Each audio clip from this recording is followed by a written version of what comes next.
সুবহানাল্লাহ, আলহামদুলিল্লাহ, লা ইলাহা ইল্লাল্লাহ, আল্লাহু আকবার। এই বাক্যগুলো দেখবেন ঘুরে ফিরে নবী করিম সাল্লাল্লাহু আলাইহি ওয়াসাল্লাম সারাদিন পড়তেন।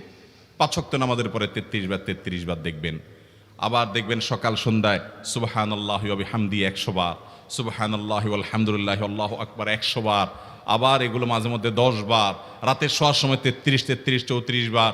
বিভিন্ন সময় দেখবেন ঘুরে ফিরে এই সুবহানাল্লাহ, আলহামদুলিল্লাহ, লা ইলাহা ইল্লাল্লাহ, আল্লাহু আকবার এগুলো একটা মিজানের পাল্লাকে পরিপূর্ণ করে দেয়। কোনোটা আসমান এবং জমিনের মধ্যবর্তী জায়গায় সওয়াব দিয়ে পরিপূর্ণ করে দেয়।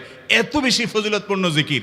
এই জন্য পুরো কোরআন হাদিসের দোয়া এবং জিকিরের নির্যাসের শেষ এবং ৬ নম্বর হলো বেশি বেশি করে দিন রাত ২৪ ঘন্টা যখন সুযোগ পাবেন, যেখানে যেখানে হাদিসে যে সংখ্যা বলা আছে ওটাতে করবেনই, ওর বাইরেও বেশি বেশি করে সুবহানাল্লাহ, আলহামদুলিল্লাহ, ওয়া লা ইলাহা ইল্লাল্লাহ, আল্লাহু আকবার।